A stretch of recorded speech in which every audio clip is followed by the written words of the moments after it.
Good evening. This Motzoi Shabbos we begin saying Slichas.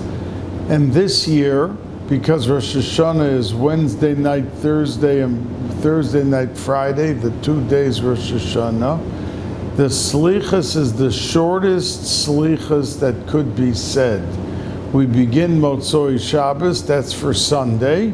Then you have Monday and Tuesday, and just those 2 days, and then Wednesday already is Erev Rosh Hashanah.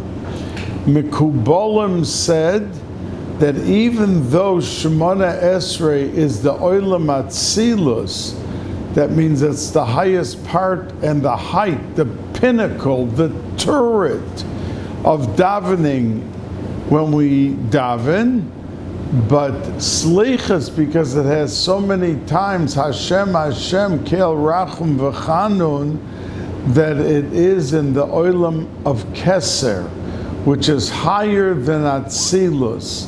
So they said that Slichas is higher than Shemona Esrei, and that with all the davening and supplications that we say and do at the time of Slichas should be niskabel, it should be received and accepted berachamim uverotzon, that HaKadosh Baruch Hu should hear all the supplications and give in and have the Geula Shlema finally come, because that's the culmination. That's really where we finish a year and we didn't have the Geula Shlema. That is the important request that is put forth by Klal Yisrael, that we should have the Geula. Now, I want to say to you that this week's Parsha is a double Parsha. Atem Nitzavim-Vayelech Kulchem. And Rashi said, there's two Sedras. They're both the smallest Sedras in Chamisha Chumshei Torah. Nitzavim has 40 psukim, and Vayelech has 30. So together it's 70, and there's almost no Sedra. I mean, Hazinu has 52, but each one individually is definitely a smallest Sedra in the Chumash.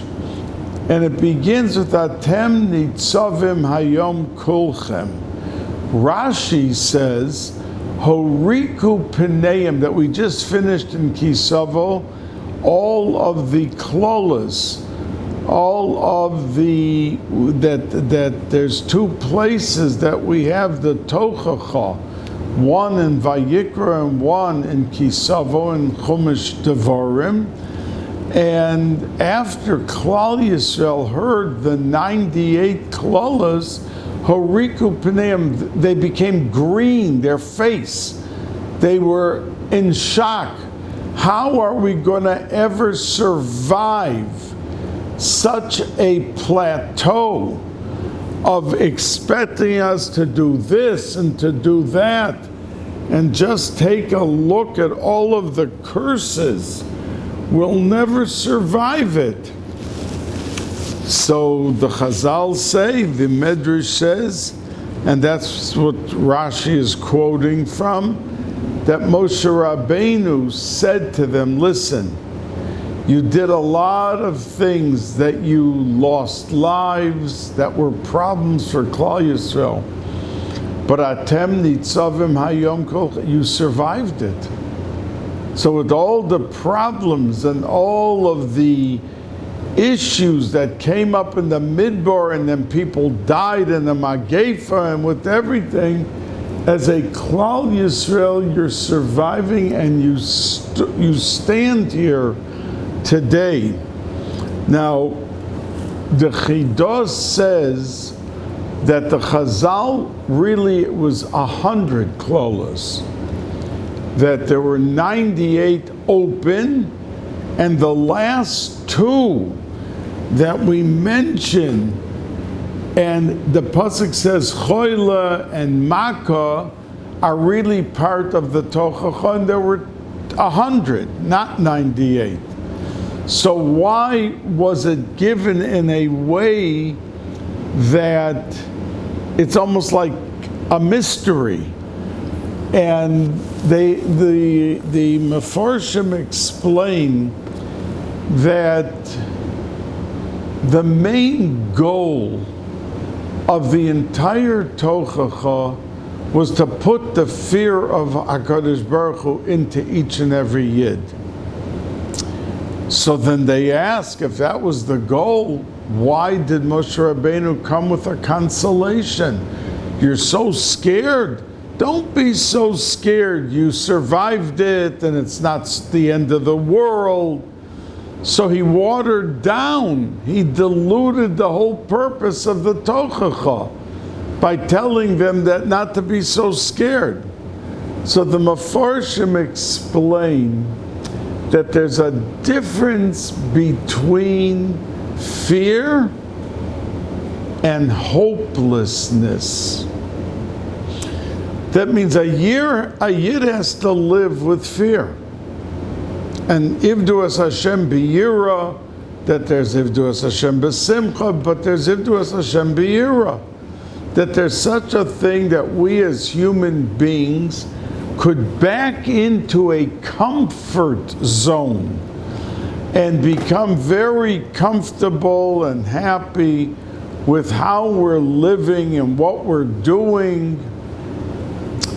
And that's why you must inject fear into the atmosphere. Otherwise, there would be a laxness, a laxity that would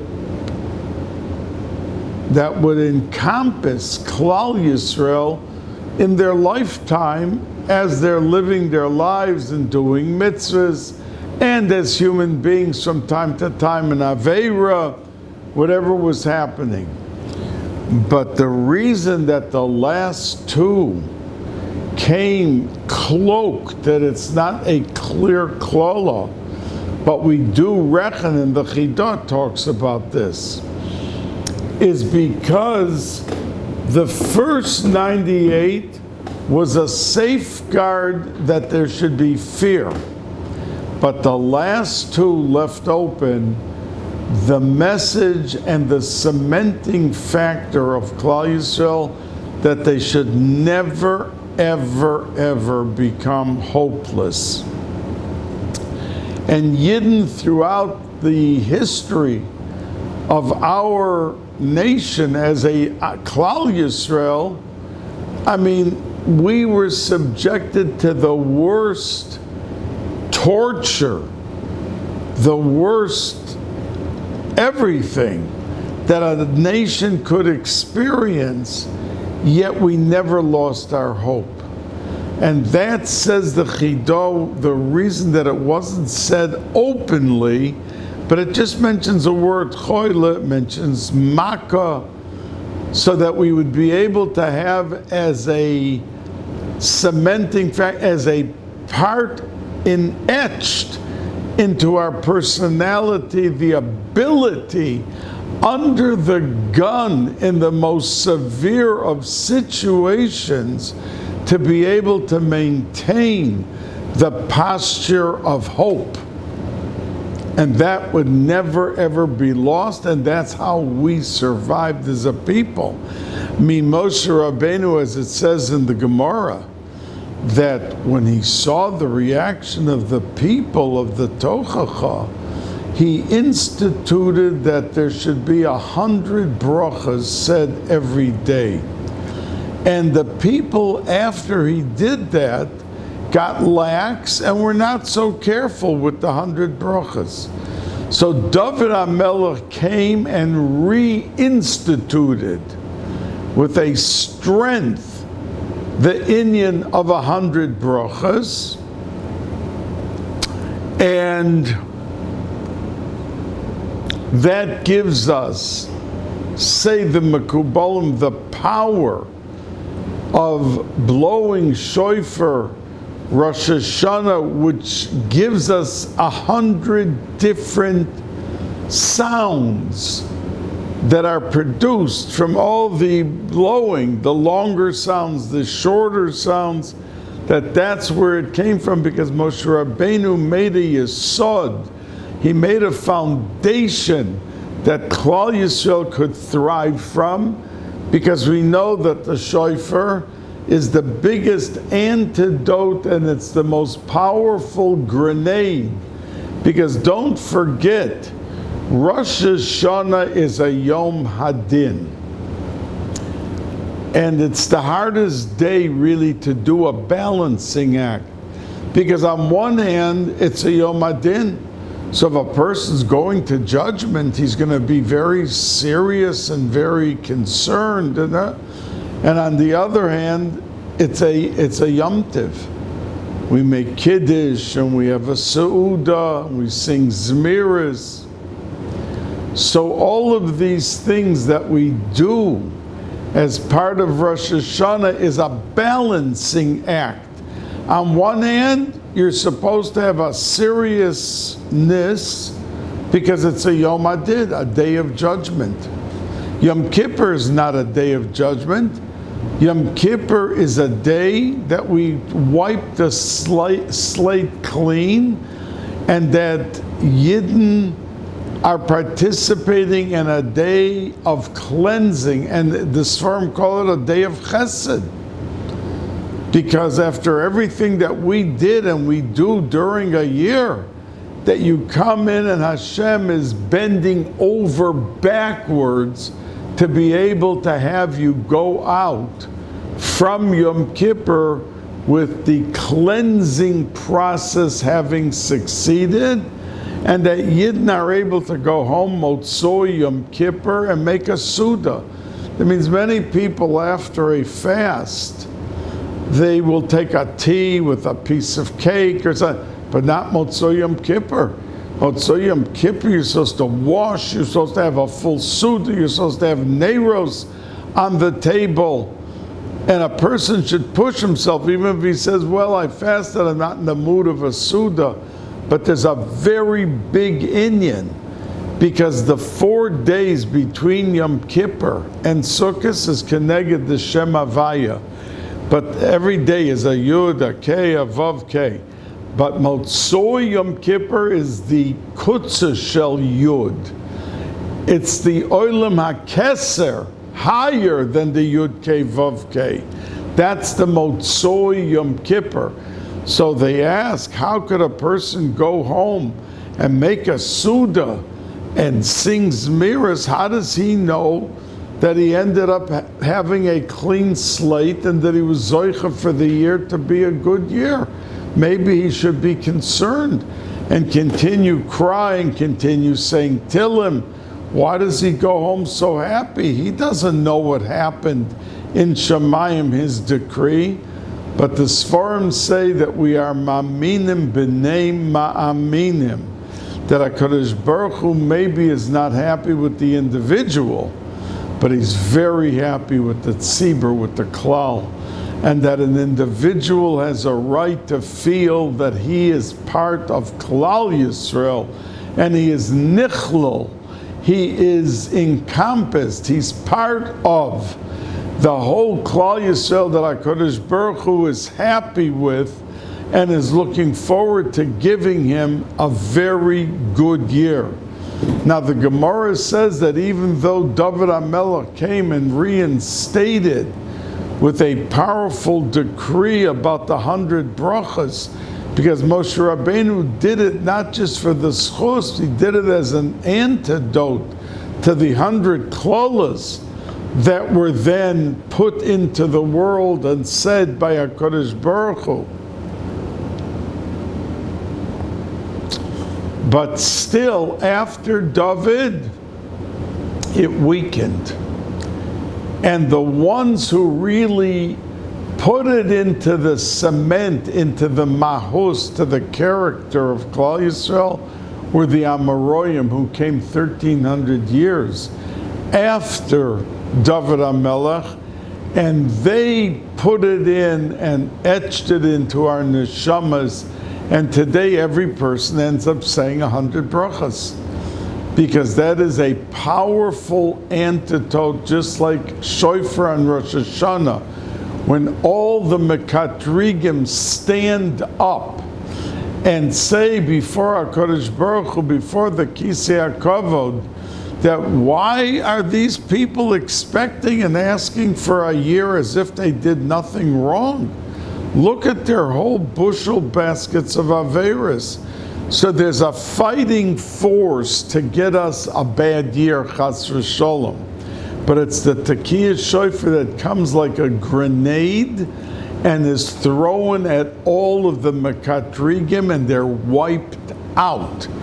That's why Tekiyah Shofar both days is so powerful in our favor, but we have to be careful not to talk out and to have the kavanah that we should be yotzeh the mitzvahs aseh d'oraisa of shmias kol shofar on Rosh Hashanah.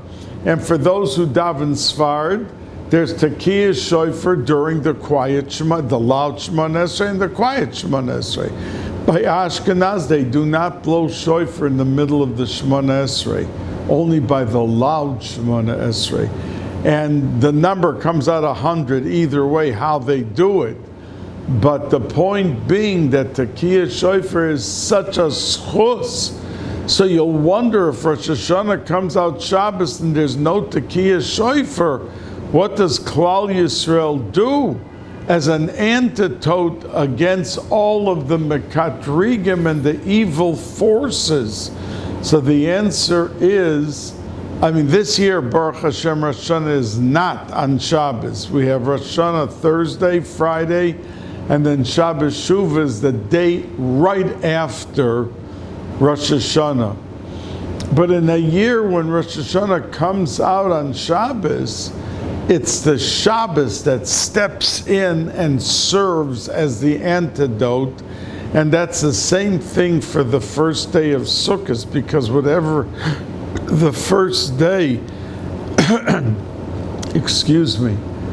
of Rosh Hashanah is the day of the week, and this year it's Thursday, so too the first day of Sukkot is. Now, the first day is Shabbos, which it's not this year. Then the first day is Sukkot, so we have no Lulav and Esrog, and we know by the Nanuim we're knocking down again all the Mekatrigim, and we're being mamshech back with the Nanuim, how we do it in each direction, all the Shefa Rav that they bring down from heaven through the Nanuim that are done by Klal Yisrael.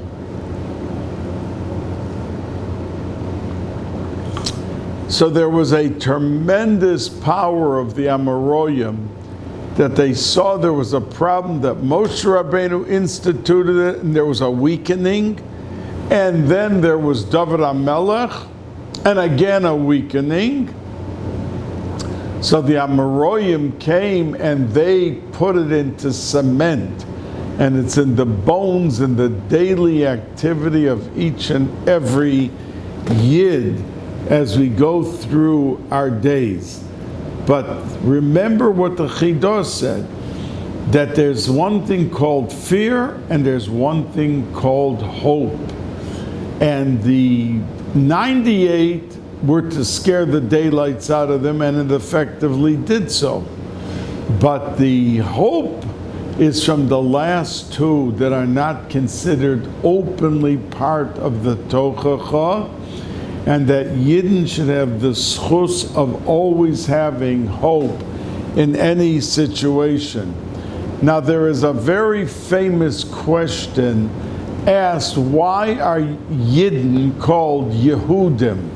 Yehudi. Jews, that's the English word for Yehudi. Why aren't we called Reuvenim or Shimonim? Why Yehuda? So the Mefarshim say that the reason that we are given the title and we live and stand under that umbrella all of our lives is because when the brothers saw that the silver kos, that it was in Binyamin's sack, and they came back, and Yosef said, you all want to be avodim, chas v'sholom. You go home, all of you, to your father, but Binyamin's going to stay here. He's the one that had the silver kos. And all the brothers threw up their hands and says, we're guilty. Hineni l'cho avodim. We are your servants forever. But Yehuda, Vayagesh Elav Yehuda stepped forward, and Yehuda said, oh no, I'm not giving up this fight. And he dispatched Zvulun, who was Naphtali, who was the master that he was able to take giant steps and to race at a speed that nobody else of the Shivtei Kor were able to do so. And Yehuda dispatched him and said, listen, we're not losing this war. If we have to each take, go see how many provinces are in Mitzrayim. And he came back and said there are 12. So he said, okay, we're going to take, each brother will take on to fight an entire village or an entire county. And I will take on 3 because there's 9 brothers, and he would take on 3. And said, there's no way we're staying as avodim, or is Binyamin going to stay here? We're not doing this to our father. So Yehuda represented the backbone of hope, not to ever give up. And that's why the Meforshim say that we are called Yehudim, because that streak and that power to mobilize inside our minds and our psyche the ability to never give up hope came from Yehuda. And that's why we are called Yehudim with pride, Now, the Arizal says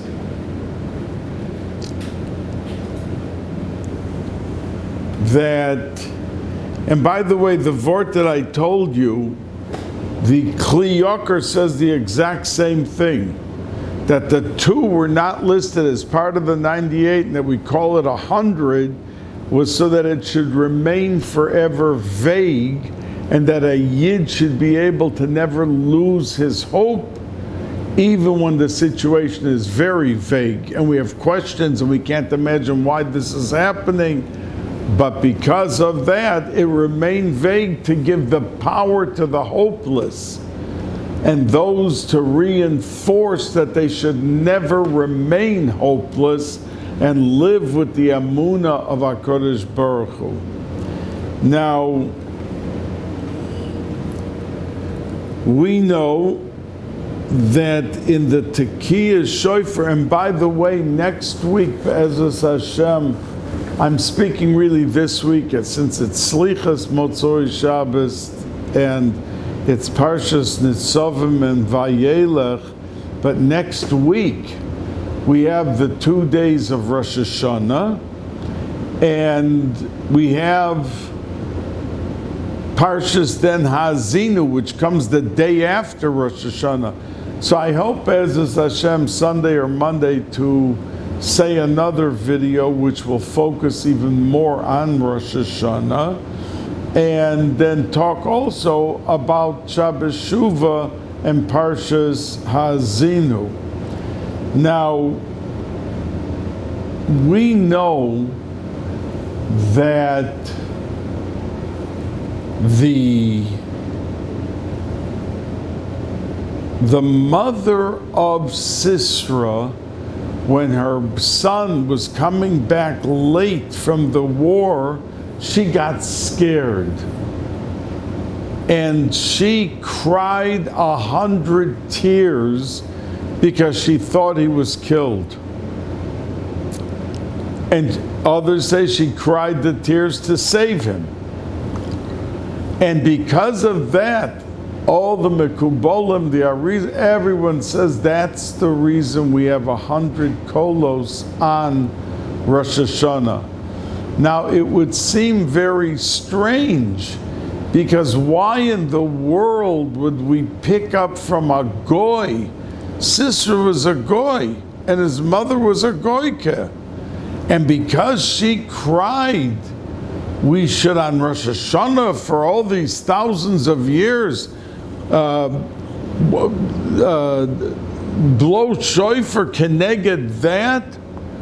But the answer is that even though she was a goyka, but her tefillah was so pure and so much from the bottom of her heart that it etched into Shemayim the power to stand up against Jews. And it was irrevocable. And they had to take the Tekiah shofar, and as it was sounded, now a lot has to do with kavanah. That means a person could be listening to Tekiah shofar and thinking about the brisket that's at home that he's going to be eating. He hears the Tekiah shofar, but his whole kavanah and intention is not there.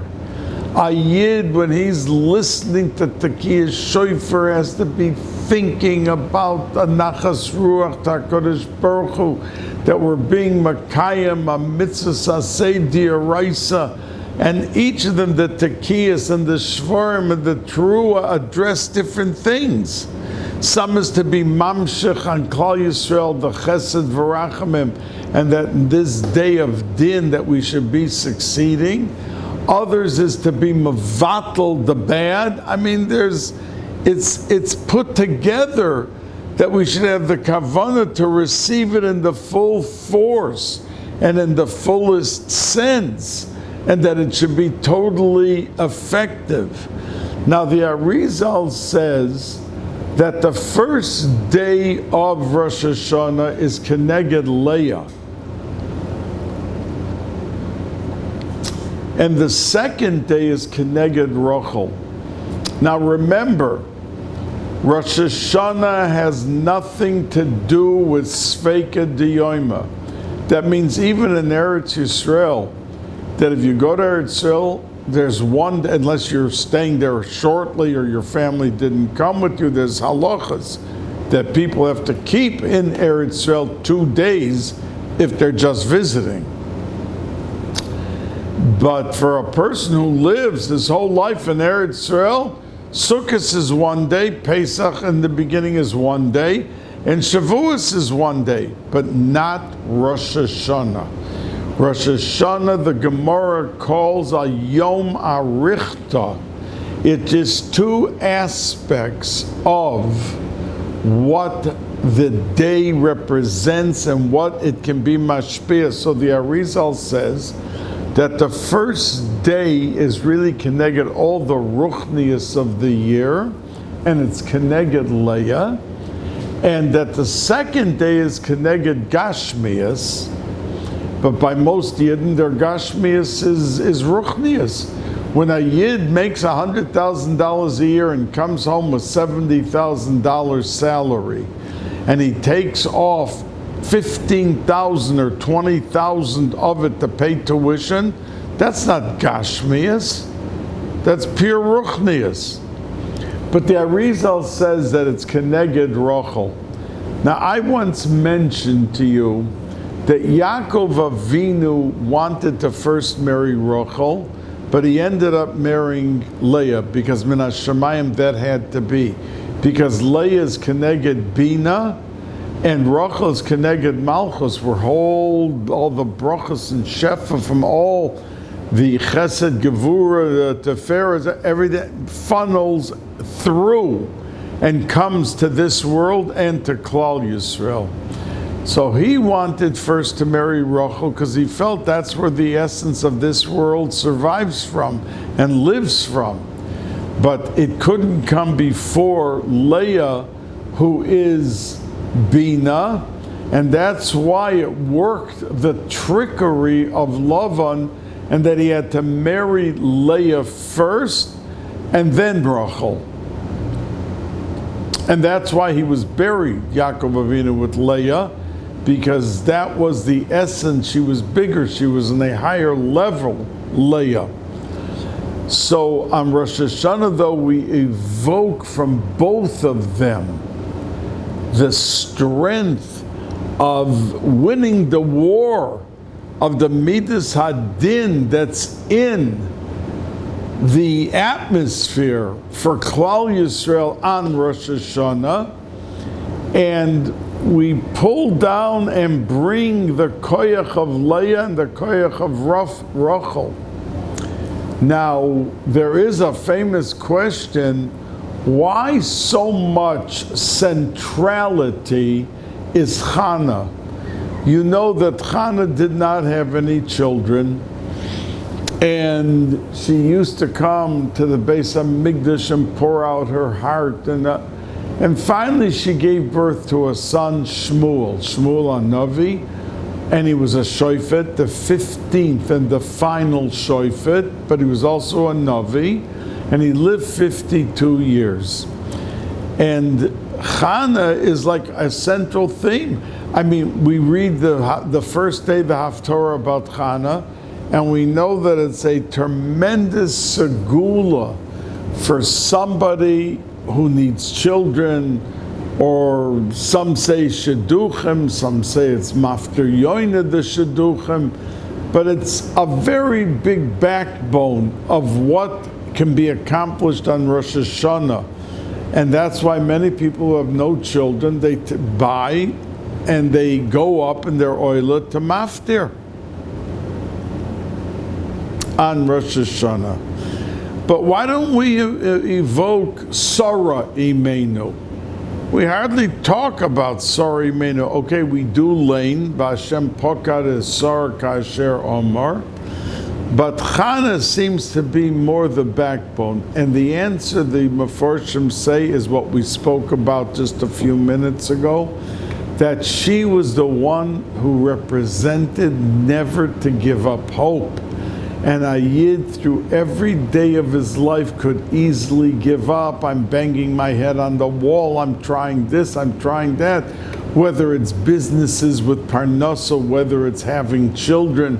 And don't forget what I told you from the Balatanya, Eini Hashem Elokecha b'mereishis hashana v'adach Shana, that there's a hay by one Shana, there's no hay by the other, and that's because it's a mazel of 1 year, that it was created in the Sheishis Yemei Bereshis, and that you could be married 20 years, and every year the mazel of that year came and went after the year was over, and you did not fit into that notch. But the next year, the 21st year, is your mazel, your or for that year, and that's why you don't give up ever with having children or having parnasa. All these brachas, which are staples for Klal Yisrael in their seeking of what they need in life, that the backbone comes from the fact that on Rosh Hashanah that we reinstate the Malchus Shamayim, and that, by the way, is the theme. In other words, if you ask somebody, what are you davening for Rosh Hashanah? Well, I have an uncle in the hospital that needs a big refuah shalema, he's almost dead, I need this, I need more. But if you look at the Shemona Esrei, there's not one word about refuah shalemas or about parnasa. That means in Yalav V'Yavo, but it's not the nusach special of Rosh Hashanah. It's that HaKadosh Baruch Hu, with the majesty of his royalty and malchus, should flourish and come back, which is what will happen when Mashiach comes, and that there will be in the world the ability to bask in the luster of HaKadosh Baruch Hu's glory and his Shechina.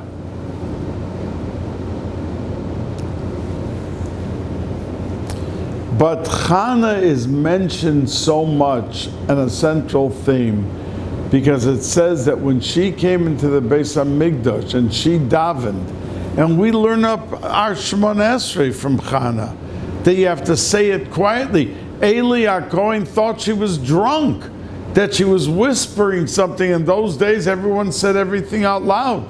But when the Anshe Knesset Gdola came, they established that it has to be just like Chana, and it has to be silent. And the Zohar HaKadosh says that somebody who says Shemona Esrei, it's not talking about the whole davening, but Shemona Esrei, that somebody near him can hear the Shemona Esrei, it's Nisgashim and it doesn't go into Shemayim. So if somebody's near you and he's whispering, but you can hear the words from him of Shemona Esrei, the Shemona Esrei is staying right down here, it's not going into Shemayim. And we learned that from Chana.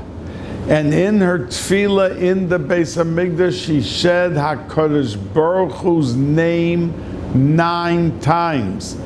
And the Mekubalim all say that's why in Shemona Esrei, on Rosh Hashanah, we have 9 brachos. In other words, on a regular weekday, we have 19. We say Baruch Atah Hashem, Mishanu Mivtach L'Tzadikim, 19. Shabbos, we have, or Yom Tiv, we have only 7. The 3 in the beginning, the 3 at the end that we always say, and Mekadesh HaShabbos, that 1. But on Rosh Hashanah, we finish with Malchios, Zechronos, and Shofros.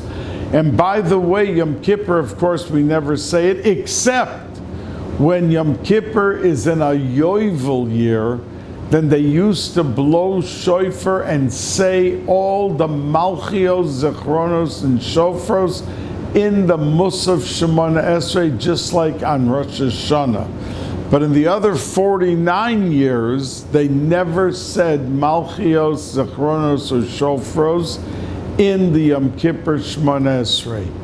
But we say on Rosh Hashanah 9 brachos, because Chana said 9 times Hashem's name, and with such supplication and such intent and kavanah that it paved the way for all of Klal Yisrael Liolam Voed to daven on Shemona Esrei and to make a difference.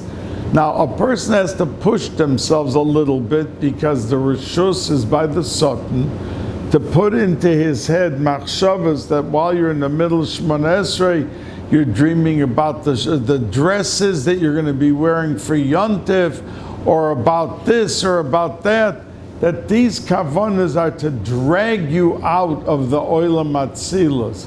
But a person has to, and if he has any averis, that gives the power to those angels to do so.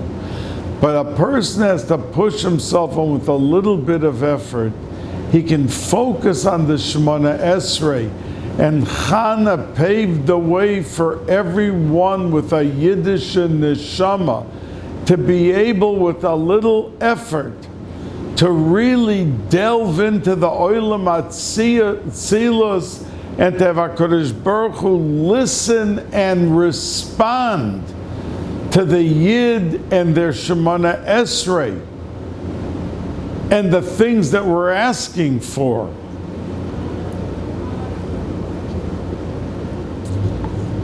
And that's why Chana is so much a central theme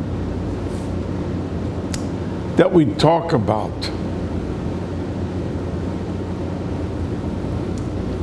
Now, we know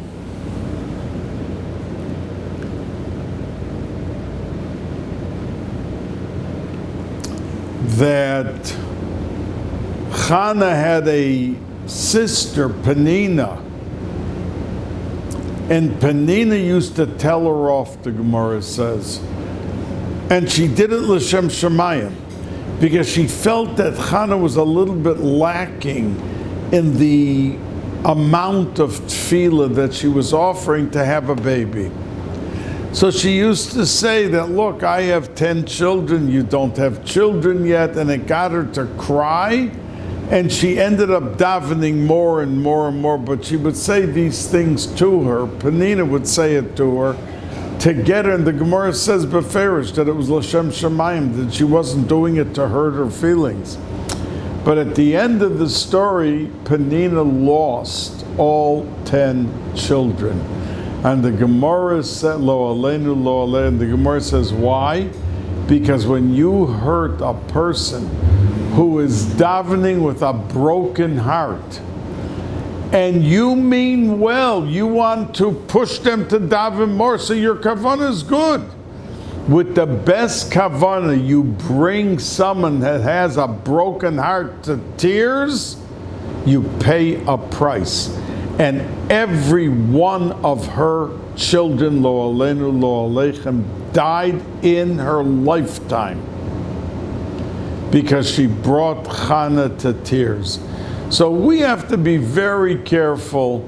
We could, sometimes masquerade things that we do with more L'Shem Shemayim, supposed L'Shem Shemayim, than it actually is, and it comes back to haunt us. Because, like the Arizal says, Hocheach tochiach es amisecha, that if your kavanah, when you're giving criticism to another yid, is not pure, you should know it's hocheach, you're giving criticism, you're giving tochacha, but tochiach, that's why it says the other, because if it's not pure, tochiach, it comes back to you. And then you are looked at in Shemayim, oh, this guy, he's trying to get this person, he claims it's L'Shem Shemayim. He is angry at this guy from 6 months ago that the guy did this or did that, and now he's just cloaking it under the umbrella of something that's, of course, reasonable. But it comes back to haunt you, says the Arizal. They put up a bezdin and they start judging you. Oh, this is the guy that wants this and wants that. He was just criticizing Shimon for bad behavior or things he was doing, but the guy's intent was not pure. And if it's not pure, then we have to judge not Shimon, but Levi, who is offering the tochacha, and we have to come after him with what he's saying and what he's doing. Now, Rav Schwab asked a very interesting, Zichrono Livracha. I heard it from him 30 years ago. He asked a question. We know that there's a haftorah that we're going to say pretty soon, and it's about Yehoshua, who took over the mantle of leadership of Moshe Rabbeinu after he was nifter, and he led Klal Yisrael into Eretz Yisrael, but he sent out 2 spies. He sent out Kolev and Pinchas, 2 big tzaddikim, and they came in to spy out the land. And they came back and they said strategically we should do this and this and this, but they spoke terrific about Eretz Yisrael. And they went, when the king found out that there seems to be 2 spies roaming around, they went out to find them. And they went into Rochav Hazoina's house. Now, some Meforshim translate the word Zoina to mean Mizoinos, that she had like an inn, and she used to feed people, Mizonos, food. But most say that is not what was going on in her house, that unfortunately the word Rochav Hazoina means the illicit and improper relationships, that she was behaving Nebuch, and the Gemara even says that there was no melech and there was no king or prince in the world at that time who was prominent, who didn't come to Rochav to be with her privately and intimately. Now her house there was a wall, it was a walled city. And her house was in the wall of the city, so that the front door was in the city, but the back door was in the wall of the city. And when you went out the back door, through the window and through the rope and through the wall, you were outside of that city. So when these two came there, they asked her to save them because the army was catching up with them. And she said, look, I'm going to save you, but I'm asking you that when you come in and invade and you take over Eretz Yisrael, you're going to be killing people left and right. Guarantee me that I and my family are going to live. And they promised her. There was a shvuah between them. You save us and we're going to save you. So the pasuk describes it as the chalon. They went out the window at the end when they were coming in the front door, the army of the king. They went out the window, they went down the chevel, the rope, and they went out of the wall of the city, and they ran away. They got away, and the Baruch Hashem, they were not caught or touched. So Rav Schwab asked a question. Why is it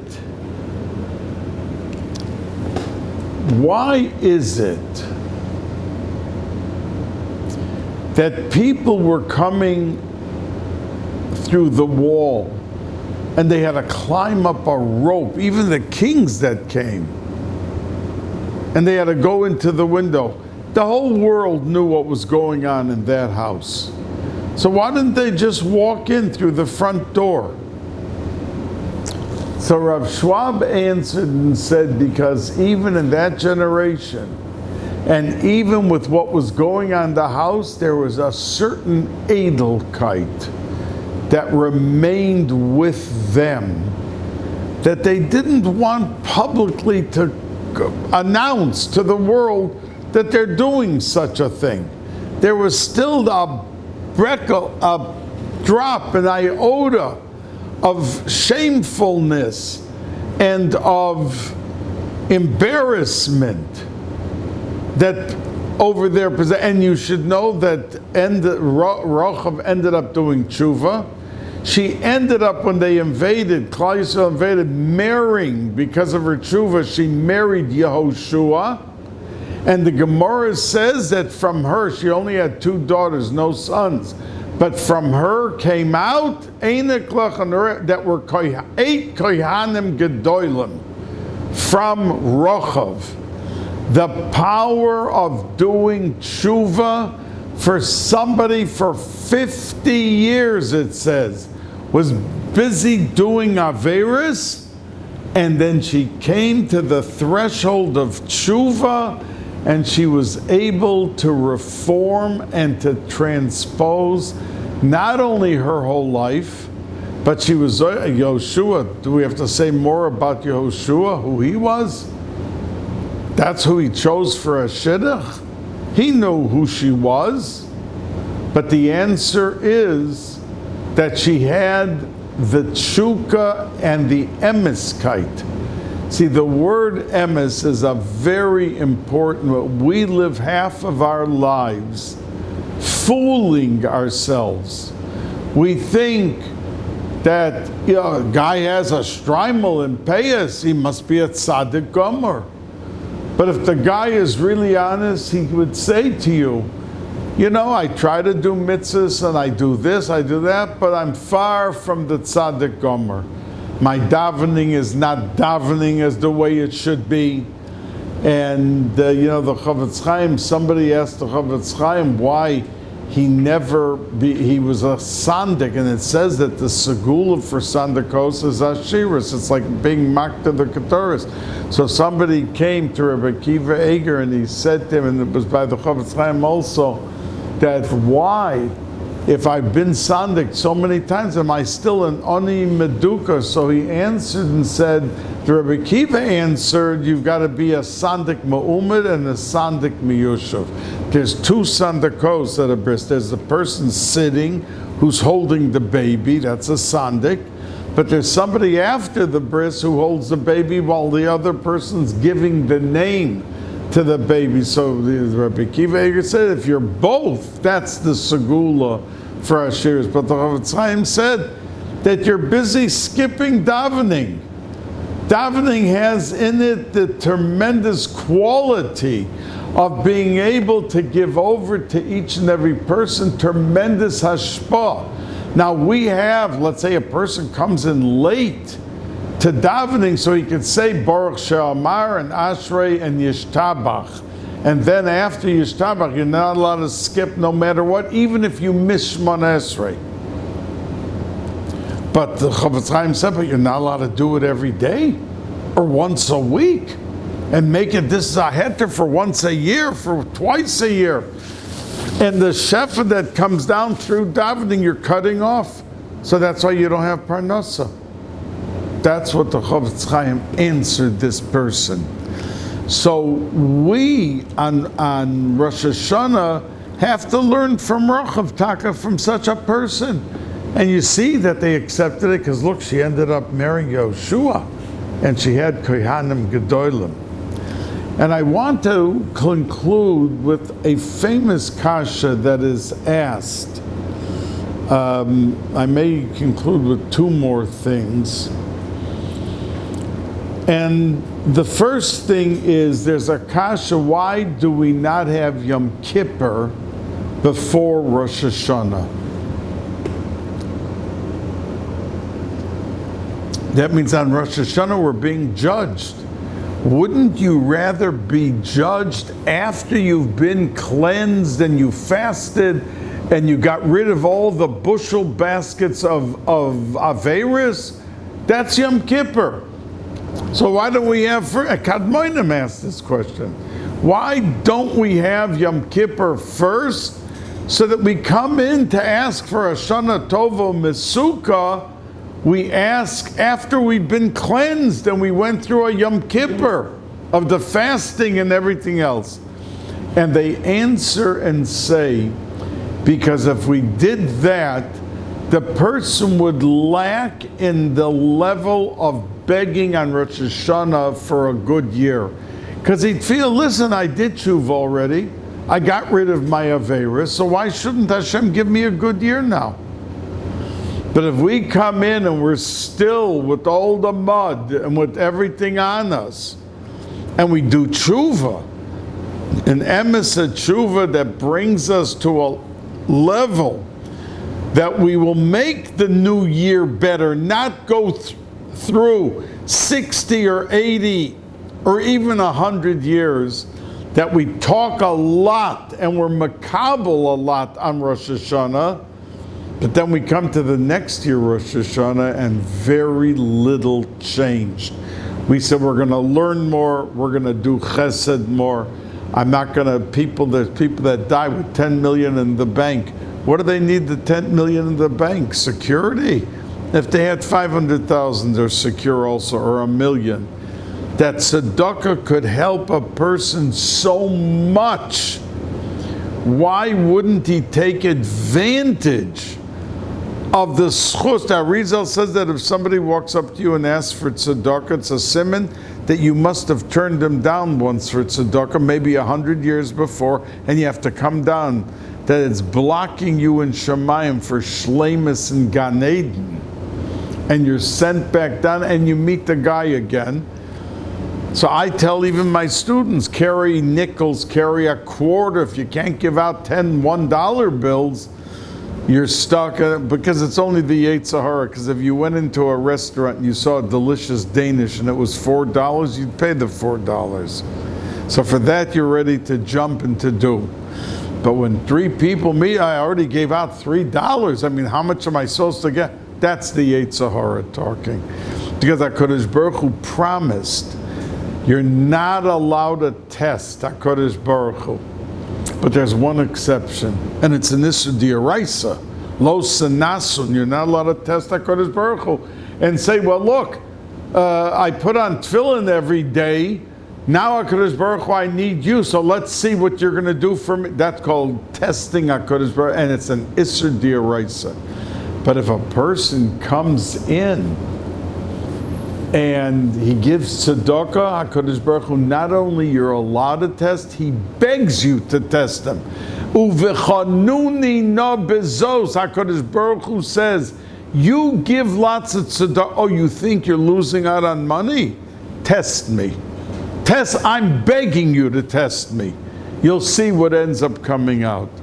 So I'm going to say for next week's shir a vort from the Balatanya about Chanun Hamarbel Isloach. We're going to talk about that, and you'll hear it still before Rosh Hashanah, because I hope Be'ezus Hashem to give a shir after Shabbos, Sunday, Monday, that I should be able to have you go into Rosh Hashanah with this vort, because it's an unbelievable vort. I'll leave you with the kasha. The Balatanya asks, how could we say with Hashem's name a bracha 3 times a day? Baruch Atah Hashem, Chanun Hamarbel Isloach. Who are we kidding? That means we go and slap HaKadosh Baruch Hu, and then we do tshuva, we do the Aveira, and we do it again, and we do it again. And every day we do tshuva, we say, Slach lanu avinu ki chatanu machal lanu Baruch Atah Hashem. Asked about time, how do you say Hashem's name when you know in 2 days or 4 days or 2 weeks, you may do the Aveira again. You're allowed to just say Hashem's name? So the Balatanya says, Afilu elef pa'omim. Because a human to a human couldn't do that. If you insulted a person and apologized, okay, and you do it again, he may forgive you again, but not after the 10th time. So you keep insulting me publicly, and you keep asking me to forgive you. But I see that the forgiveness doesn't mean a thing, because you keep doing it. But HaKadosh Baruch Hu, Chanun Amar B'Lisloach, even the Lashon, Afilu elef pa'omim, that he answers, and he does his tshuva, for that day HaKadosh Baruch Hu accepts it with a full heart, and HaKadosh Baruch Hu knows that you're going to end up doing it another 100 times, the same Lashon Hara, the same this, eating something that you're not 1,000% sure it's kosher. Oh, well, I heard from a friend that it's kosher because you want to eat it. Or the candy bar looks so good, and it's metamtem de lev, besides the Aveira, it's metamtem de lev if it's not 1,000% kosher. So we have what to work on, all of us, coming into a new year, but then we will be zoicha to a beautiful year, haba oleinu l'toiva.